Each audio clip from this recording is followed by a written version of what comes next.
అడ్డాగా మారింది. అడ్డదారిన అక్రమ నియామకాలు జరిగాయంటూ విద్యార్థి సంఘాలు మండిపడుతున్నాయి. అక్రమ నియామకాలతో యూనివర్సిటీ పెద్దలు కోట్ల రూపాయలు దన్నుకుంటున్నారంటూ ఆవేదన వ్యక్తం చేశారు. ఇప్పటికైనా వారిని తొలగించుకుంటే ఆందోళన ఉధృతం చేస్తామంటున్న విద్యార్థి సంఘాలతో నిజామాబాద్ జిల్లా మా ప్రతినిధి Mahender face to face. Nizamabad జిల్లాలోని తెలంగాణ యూనివర్సిటీ ఎన్నో ఉద్యమాల తర్వాత ఏర్పడింది. 2006 నుంచి ఇప్పటి వరకు ఎప్పుడు ఏదో విషయంలో లొసుగులు ఏర్పడుతూ ఇటు విద్యార్థుల్లో ఇటు ప్రజల్లో ఆందోళన కలిగిస్తున్న విషయం అయితే తాజాగా 2012, 2013లో నియమించినటువంటి నియామకాలన్నీ కూడా రద్దు చేస్తూ హైకోర్టు ఇచ్చిన తీర్పుతో విద్యార్థి సంఘాలు ఆందోళనకు దిగాయి. అయితే ఎందుకు ఇలాంటి కార్యక్రమాలు నిర్వహిస్తారు, అయితే హైకోర్టు ఆర్డర్ ఇచ్చినా ఇంకా ఎందుకు వాటిని అమలు పరచడం లేదు అనే విషయాలపై ఆందోళన ఉంది. ఇదే విషయంలో మాట్లాడేందుకు మనతో పాటు విద్యార్థి సంఘాల నాయకులు, ఏఐఎస్ఎఫ్ నాయకులు రాజశేఖర్ ఉన్నారు. ఆయన అడిగి తెలుసుకునే ప్రయత్నం చేద్దాం. అసలు ఏం జరుగుతుంది యూనివర్సిటీలో?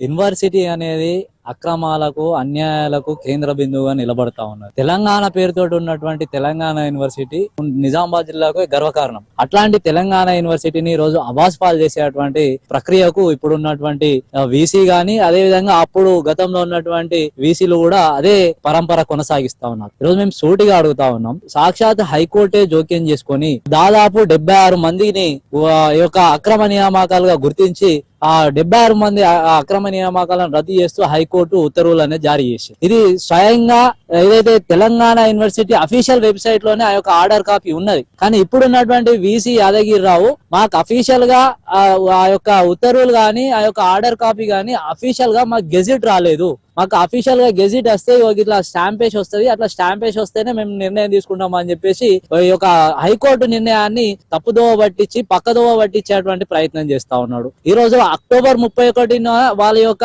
అక్రమ నియామకాలను రద్దు చేయాలని చెప్పేసి ఉత్తర్వులు వచ్చినప్పటికీ ఆ ఉత్తర్వులను పక్కన పెట్టి మీరు రాత్రి మీరు వాళ్ళ జీతభత్యాలు చెల్లించడం వెనుక గల కారణాలు ఏంటి? మేము భావిస్తున్నది ఏంటంటే ఆ జీతభత్యాలు చెల్లించడంలో మీ వాటా ఎంత, మీ కమిషన్ ఎంత, మీరు కాసులో కక్కుర్తి పడి వాళ్ళ దగ్గర డబ్బులు తీసుకొని మీరు వాళ్ళకి జీతభత్యాలు చెల్లించరా అని చెప్పేసి మేము ఈ సందర్భంగా ప్రశ్నిస్తా ఉన్నాం. కానీ ఈ రోజు యూనివర్సిటీలో ఏ చిన్న సమస్య జరిగినా బహిర్గతం అయ్యేటువంటి సందర్భాలు ఉంటాయి. ఇంత పెద్ద చర్చ జరుగుతున్నా, ఇంత పెద్ద అక్రమాలకు సంబంధించినటువంటి విషయం బయటకు వచ్చినా ఈ రోజు బహిర్గతం కావడం లేదు. ఈ యొక్క సమస్యను పక్కదోవ పట్టించే ప్రయత్నమే చేస్తా ఉన్నారు. వీసీ యొక్క అతి ఉత్సాహం వల్లనే ఈ అక్రమార్కుల యొక్క కాళ్లకు మడుగులెత్తేటువంటి ప్రయత్నం చేస్తా ఉన్నాడు. వీసీ గాని అటు రిజిస్టర్ గాని ఈ రోజు ఏదైతే వాళ్ళని ఎట్లా కాపాడాలా, వాళ్ళని ఎట్లా రక్షించాలా అని చెప్పేసి ఈ రోజు కాలయాపన చేస్తా ఉన్నాడు తప్ప యూనివర్సిటీని కాపాడదాం, యూనివర్సిటీ అభివృద్ధికి దోహదపడదాం, యూనివర్సిటీలో ఉన్నటువంటి అక్రమాలను అన్యాయాలను అడ్డుకట్ట వేద్దాం అని చెప్పేసి ఏ మాత్రం చిత్తశుద్ధి గాని ఏది కూడా లేకుండా ఉన్నది. ఈ రోజు హైకోర్టు తీర్పు వచ్చినటువంటి దాన్ని వీసీ దగ్గరికి వెళ్ళి మీరు అడిగారంట, ఏంటి పరిస్థితి?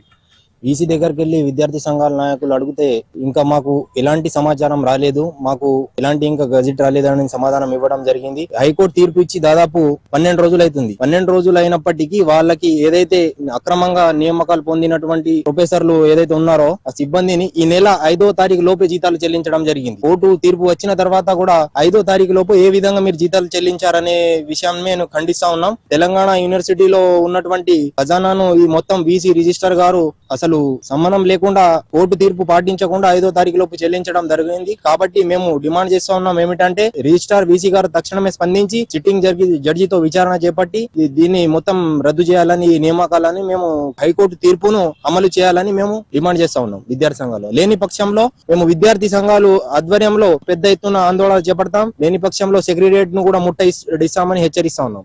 మొత్తానికి చూసుకున్నట్లయితే తెలంగాణ యూనివర్సిటీలో జరుగుతున్న అక్రమ నియామకాలపై చిలికి గాలివానగా మారి విద్యార్థి సంఘాలు ఓ ఉద్యమాన్ని లేవనెత్తిన పరిస్థితి ఉంది. అయితే హైకోర్టు ఇచ్చిన తీర్పును వెంటనే అమలు పరచాలి. అదే రకంగా వీసీ రిజిస్టర్ ఈ విషయంపై జరిగినటువంటి అవకతవకలపై విచారణ జరిపి ఎవరైతే అక్రమంగా నియామకమైన వారందరిని తొలగించాలని వీరు డిమాండ్ చేస్తున్నారు. లేని పక్షంలో విద్యార్థి సంఘాలుగా పెద్ద ఎత్తున ఉద్యమాలు చేస్తాం. అదే విధంగా అవసరమైతే గవర్నర్ కూడా ఈ విషయాన్ని చేరవేస్తాం. అలాగే ప్రభుత్వ అసెంబ్లీని ముట్టడించే పరిస్థితి వరకు వెళ్తామని చెప్పేసి విద్యార్థి సంఘాలు హెచ్చరిస్తున్న పరిస్థితి. కెమెరామెన్ శ్రీధర్ తో మహేందర్, మహాన్యూస్, నిజామాబాద్.